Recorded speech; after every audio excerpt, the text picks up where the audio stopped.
I'm Abigail, this is Bentley, and welcome to our 9th episode of Two Kid Reviews, where we just got out of the IMAX 3D Ant-Man and the Wasp Quantumania. So Bentley, I was able to get some pin particles. Really?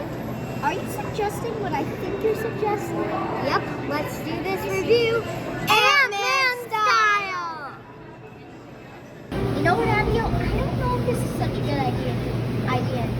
Who knows if they'll be able to see us? What time is it? Maybe we should go to this realm. You mean subatomic? Yeah, and did it from the quantum realm. Let's do that. That was weird. You okay to do the review though? Yeah, let's do it. Yeah. Abigail, you are always amazing at preparing us for these reviews. What movies did you watch in order to prepare for this amazing movie? So first, I watched the original Ant-Man. Then I watched the final 65 minutes of Captain America Civil War. After that, I watched Ant-Man and the Wasp. Then I watched Avengers Endgame. But last but not least was the final episode of Loki. Why'd you watch that? Ant-Man isn't in Loki. Yes, but He Who Remains, a variant of Kang, was in it. That's right. How many hours do you think it took you to watch all that? About 9 hours. So, do you think watching all of those would help you understand this movie more? I think so. And season 2 of Loki comes out later this year. Of course. I feel a little nauseous. Maybe we should leave the quantum realm. I agree. Uh-oh. I think we're stuck. What? What? Just kidding. Hold on.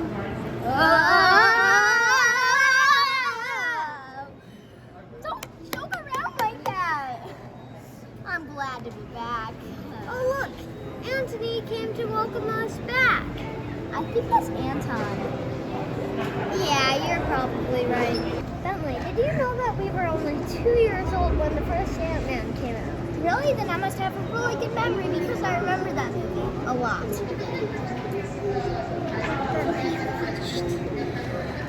Anyways, Bentley, why do you like Ant-Man in the first place? Because I could be Ant-Man. It's the suit that's super. It's not about the person that goes into the suit. But a lot of Marvel superheroes don't have powers. Like Iron Man. Yeah, but I can never build a suit. And I could also never build Ant-Man's suit. Neither did Scott Lang. Hank Pym did that. True, but what about Rhodey? Iron Man built his suit. Yeah, but Rhodey can only use it for his military training. That's true. But what about Falcon? That's the same with him, right? Yup. What about Hawkeye? I tried archery. Not gonna happen, my friend. Black Widow? She was brainwashed and trained by the Soviet Union. Right, and the Soviet Union isn't around anymore. Yeah, but if it was, I'd go. So you could be Ant-Man. I mean, he got the job by stealing stuff. I can steal stuff. But he wouldn't. But he wouldn't. I wouldn't, folks. You know me, good old Bentley. Anyway, let's talk about who was in this movie. First, we have Ron and Lily back as Ant-Man and the Wasp. Gordon Gekko back as Hank Pym. And Catwoman back as his wife after spending 3 decades in the quantum realm. We also have He Who Remains as Kang in the movie. And we are going to see him in IMAX again in 2 weeks for Creed 3. Can we talk about Cassie Lang? Yeah, Marvel, we noticed there's been 3 different Cassies throughout the Ant-Man movies. I mean, there was only 2 Darrens and Bewitched. That's all we need. I did like this Cassie a lot. Yeah, so no fourth Cassie. Just keep it with this one. She was really good. This movie also brings in a real Ghostbuster, Peter Venkman as Krylar. He was very, very funny. But Abigail, do you think we'll see more in the MCU? I don't think so. The character only appeared once in a comic book over 50 years ago. He does not sound like a recurring character. And he was green. Like the Hulk? Yeah, and it was in a Hulk comic book. There's also the character MODOK, but I don't think we can tell you who plays him. You're right, that would be a really big spoiler. But MODOK stands for this. He's a comic book bad guy. It's also important to talk about who is not in this movie. Like Ant-Man's ex-wife and her new husband. And Luis and his crew aren't in it. I miss Luis. He's like the best storyteller ever. But I have to say, I hate it when filmmakers force a character into the movie just because the fans like them. Be true to the film you're making. It's okay to not have a character or two. Like how Bo Peep didn't make it into Toy Story 3. And she came back in Toy Story 4 with an even bigger role. Yeah! Bentley. In the first two Ant-Man movies, it actually talked a lot about Quantum Realm. And we actually saw a little bit of it. This movie gets all up in the Quantum Realm. And actually spends most of the movie in it. And it really pushes the limits of each character. Bentley, did you like the movie? I did. I thought it was a great mix of comedy, action, and adventure. What did you think of it, Abigail? Well, you know I'm a sci-fi person, a really big one. And this is probably the most sci-fi MCU movie yet. So I really liked this movie. What did you think of the actor?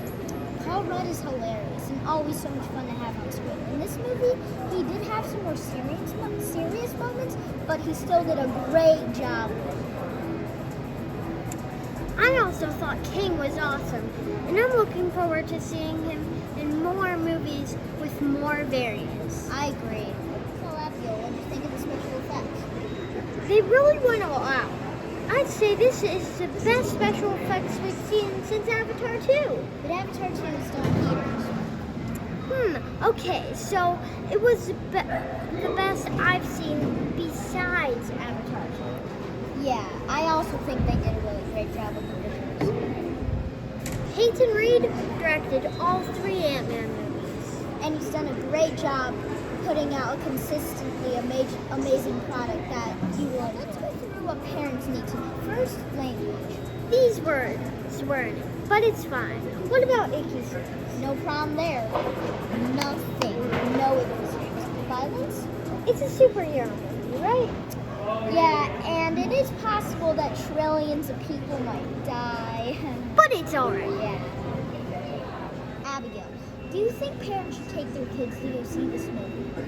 First, anyone planning on seeing future MCU movies or shows has to see this movie. Right, and this movie sets up a lot about what's to come of the MCU.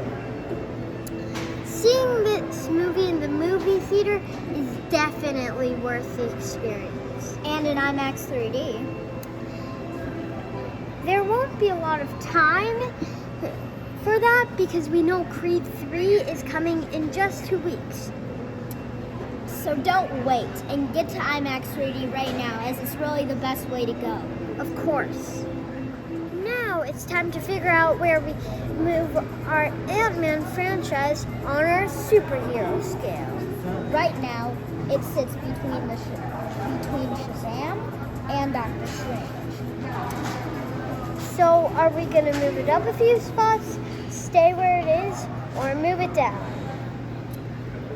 Honestly, I think it should go behind the Thor franchise and